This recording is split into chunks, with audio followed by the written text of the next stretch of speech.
കർണാടകയിൽ കഴിഞ്ഞ ദിവസം ബാങ്ക് ATM കവർച്ചയുടെ ഒരു വലിയ വാർത്ത നമ്മൾ കണ്ടിരുന്നു. വീണ്ടും വലിയ ബാങ്ക് കവർച്ച ഉണ്ടാകുന്നു. മംഗളൂരുവിലെ കോടിഗർ സഹകരണ ബാങ്കിൽ ജീവനക്കാർക്ക് നേരെ തോക്കു ചൂണ്ടി 5 അംഗ സംഘം കവർച്ച നടത്തി.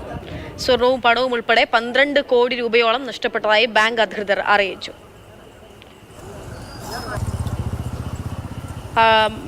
കർണാടകയിൽ മംഗളൂരുവിലാണ് സംഭവം. കോട്ടിക്കർ എന്ന ബാങ്കിലാണ് ഈ ഒരു തട്ടിപ്പ് നടന്നിരിക്കുന്നത്. 12 കോടി രൂപയാണ് നഷ്ടപ്പെട്ടത്. KB ശ്രീധരൻ വിവരങ്ങൾ നൽകും. ശ്രീധരൻ, കഴിഞ്ഞ ദിവസം സിനിമാ സ്റ്റൈൽ സംഭവമൊക്കെ ഉണ്ടായിരുന്നു. ഇതിപ്പോൾ എങ്ങനെയാണ് നടന്നത്?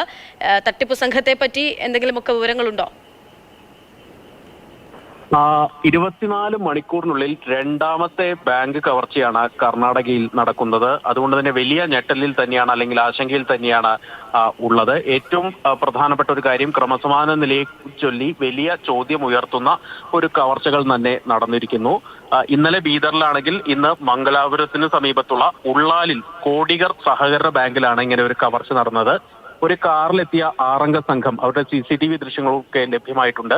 ഈ 6 അംഗ സംഘമാണ് കവർച്ച നടത്തിയത്. ഒരാൾ പുറത്തു നിന്നും ബാക്കി 5 പേർ ഈ ബാങ്കിനകത്തേക്കും പോയി ജീവനക്കാരെ തോക്കിൻ മുനയിലാക്കി, അതുപോലെ തന്നെ കത്തിയൊക്കെ ഉപയോഗിച്ച് ഭീഷണിപ്പെടുത്തി ബാങ്കിന്റെ ലോക്കർ തുറന്നാണ് പണവും സ്വർണ്ണാഭരണങ്ങളും എടുത്തത്.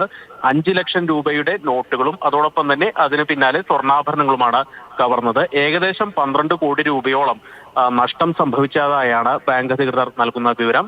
ഇതിന് പിന്നാലെ ഇവർ പെട്ടെന്ന് തന്നെ ഈ കാറിൽ കയറി മടങ്ങുകയും ചെയ്തു. കാറിന്റെ നമ്പർ പ്ലേറ്റ് ഒക്കെ ഉപയോഗിച്ച് ആരാണ് ഇതിന് പിന്നിൽ എന്നൊക്കെ പോലീസ് പരിശോധിച്ചു വരികയാണ്. പക്ഷെ അത് വ്യാജ നമ്പർ പ്ലേറ്റ് ആണെന്ന് പ്രാഥമിക അന്വേഷണത്തിൽ വ്യക്തമായിട്ടുണ്ട്. മറ്റൊരു പ്രധാനപ്പെട്ട ഒരു കാര്യം, ഈ ബാങ്കിൽ CCTV ക്യാമറകളുടെ സർവീസ് നടക്കുകയായിരുന്നു.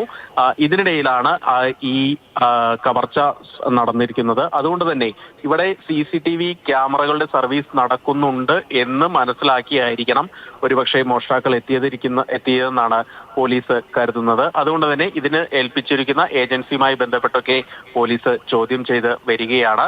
അത് ഈ കവർച്ചാ സംഘത്തിന്റെ ഒരു ദൃശ്യങ്ങളും ബാങ്കിനകത്തുനിന്നുള്ള ദൃശ്യങ്ങളൊന്നും ഇതുവരെ ലഭ്യമായിട്ടില്ല. പുറത്തു നിന്നുള്ള മറ്റൊരു സ്ഥാപനത്തിലെ ദൃശ്യങ്ങളാണ് ഇപ്പോൾ കാണുന്നത്. ഏതായാലും 12 കോടി രൂപയോളം നഷ്ടമുണ്ടായിരിക്കുന്നു. ഈ സംഘത്തെ പിടികൂടുന്നതിന് വേണ്ടി പ്രത്യേക സംഘത്തെ മംഗളൂരു പോലീസ് കമ്മീഷണർ ഇപ്പോൾ നിയോഗിച്ചിട്ടുണ്ട്. ഉച്ചയോടുകൂടിയാണ്, ഏതാണ്ട് 12 മണിയോടുകൂടിയാണ് ഈ സംഭവം നടക്കുന്നത്.